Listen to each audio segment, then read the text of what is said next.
Hello YouTube, this is JT, the Permadeath Pirate, ARG. Just so you know, I wanted to give you a little tour of my Outpost. This is an extreme world. Again, for those of you that are kind of already started following a little bit, this is not Bob or any other tune if it's in the future. This is a tune that when I started playing No Man's Sky, I started out on this. And like I said before in previous videos, I don't claim to be an expert because I've only been playing like three weeks or so. Not this might be my third week. I have 360 some hours or so in the game at this point. But this was one of the areas that I built on a harsh planet. This outpost is a little bit unique in that all of my mining is done underground, and I kind of wanted to give you an overview of the base, and then what I'll do also is kind of take you into how it's constructed as far as the extraction, the mining process.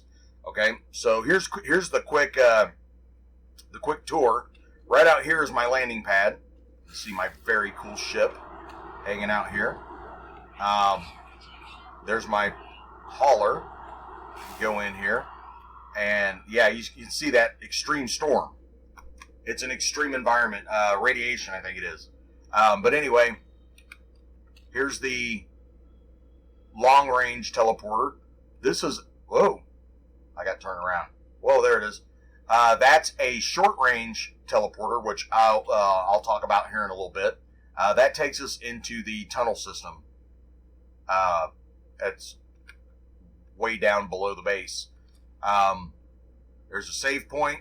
Here's the battery, and just kind of show you the battery, I'll open it up. I am generating 1,325 kp right now. It's a Class C electromagnetic deposit or field, whatever you want to call it. And I'm using 693 right now, and that's because I've got two different, well, it's powering the base and everything in it, and it's got two locations, two items that it's mining up. And again, the save point, you go through the corridor here. Then you can see I've only got two large refiners, and I will touch on this refiner. I am working on sodium nitrate with it, and I think this refiner is the same thing. Yeah, sodium nitrate, but I'm doing two different recipes. Anyway, here's another teleporter. This takes us to the cavern just below the base. That is the kind of the storage cavern. And like I said, you'll get to see that here in a minute. Here's an exchange, galactic trade exchange terminal. I always call it the GTN because of another game that I played, is the Galactic Trade Network. But you can see if I come through here, here's a supply depot that has 9,500 oxygen in it. I'll show you how I did that, and what's nice is I can actually access it from here. I don't have to go outside or anything to get to it. It's right here. Harsh environment, it's important. You can see my network extraction rate is 3687 per hour. It's a lot. It only takes about 2.5 hours to fill up that 9,500. That's an S-class oxygen deposit. Here's magnetized ferrite. That's a Class C. So I'm only getting a 16 or 1467, but I have again 95 storage, and that's by design. 9,500 storage. Okay, this will be uranium, which will go here, and this will be the activated indium as soon as I can frickin' find it. I found the uranium already, and I've already dug the tunnel over to it, but I haven't connected it yet. So that I'll either do that on a live stream, and then make videos about it afterward. But we'll be doing that next in this. Then I just put this room in here. You'll notice one thing. You notice is I haven't put in my safe, my base storage yet. I'll be doing that. This room I put in because I've got more materials. Once I found the uranium, I was going to need more. I want more large refiners, so I'm going to probably end up putting them in here, or putting at least a few in here. And this also gives me a means of extending the Outpost if I need more space for anything. I can't imagine what I need it for. Because like I said, this isn't an actual base. It's more like an outpost. It's just for being functional, basically. And I may end up moving. I haven't decided yet where my Fezzik there, my hauler. I may end up putting the landing pad over here. But in any case, let's take a trip down into the levels below, if you want to call it that. This again goes to the cavern directly below.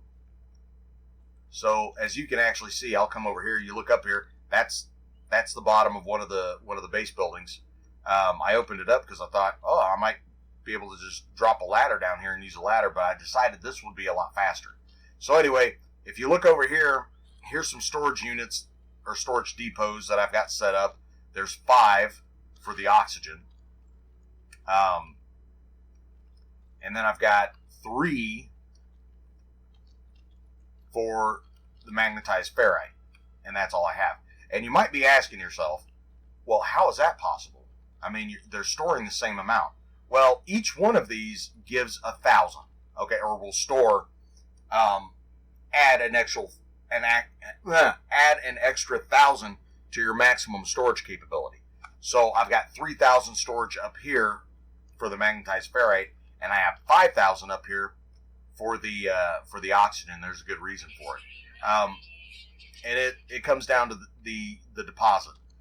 Because the oxygen I mentioned was an S deposit, man, it's pumping out a lot. Those extractors are pulling out a lot every second. So I needed number one, fewer of those extractors. I think I only have, I can't even remember, like I might have 6 there, or 3. I guess we'll take a trip down there and have a look at it in a future video, because like I said, I'm going to show you how all this works.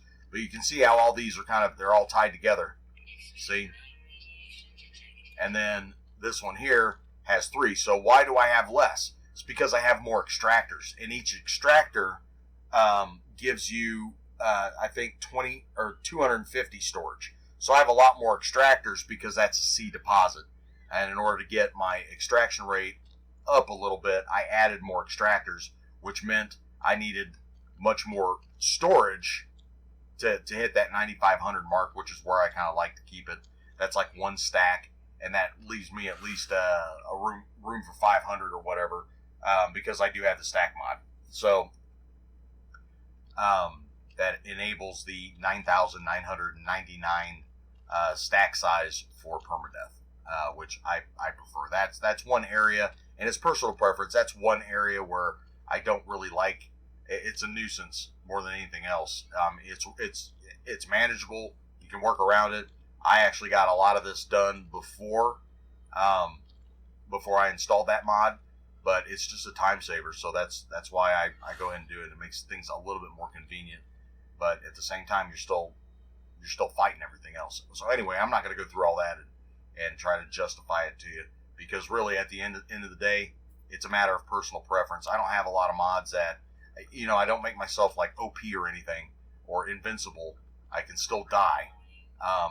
But in any case, let's go ahead and take a trip down into the secondary, or the tunnel system, which is the other teleporter, and that will basically conclude the tour. So if I come down here, man, my light's not on. There it goes. You can see that I have a tunnel system, and this is quite a ways underneath. It's way, yeah, see, it's my ship is 25U. That's how deep we are, because it just so happened that when I was finding these deposits, I was digging underground because of the harsh environment, and when I found the deposits and the location, it turns out it just happened to be at a freaking mountainside, or a mountain. And I had, when I went to shoot my vertical upward, which I think was like right over here. Yeah, that's the original. So when I shot my my vertical upward here, might have been something like that. Anyway, yeah, I found out that it kept going and going and going and going and going. and I ended up needing to build these like little stair step things in order to get up. Try to see, that might be, see, because in order to get up here, oh, that's what I did. Yeah, I shot these little stair step things in here. There's another one there. Oh, don't fall because it's bad to fall. So yeah, see, there's a kind of a stair stepping deal, and that's kind of how I made my way up the thing. So there's a tip for you. Oh man, oh, I just took damage. What was that doing there? Oh, that was bad. Anyway, but this direction, I think going this direction, let's see. Yeah, that would be the oxygen. See the pipeline going that direction. Oxygen's down there. The power is down this way, and that tunnel right there takes me over to the, I think that was the uranium, I'm wanting to say. Takes me that direction.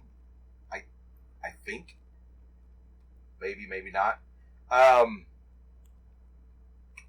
No, couldn't be, because the uranium is apparently that way.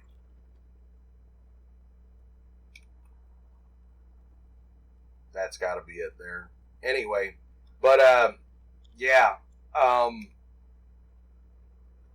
one of these, I think this was how I got to the magnetized ferrite. The tunnel that brings everything back is actually up top. I guess I can show you that real quick too. We're going to cover all this in a video coming up here real soon. This is really just kind of a tour of the base, showing you how it's laid out so that you understand it when I go to show you how I did everything. This is how it's kind of connected. That right there, this tunnel right here is I'm pretty sure this is the magnetized ferrite. Let's run down here and check the first depot down here. Like I said, I've got depots going all the way down, which is why the magnetized ferrite, I needed fewer of them, because I had a lot more in this supply line. Yeah, that's the magnetized ferrite. So, because it's like 1,000 U's away. So with the straightest distance. So I'm going to show you how I extended that range out for the base in the next video, and kind of explain that process a little bit to you. So with that, ooh, man, it's hard to get back up this thing.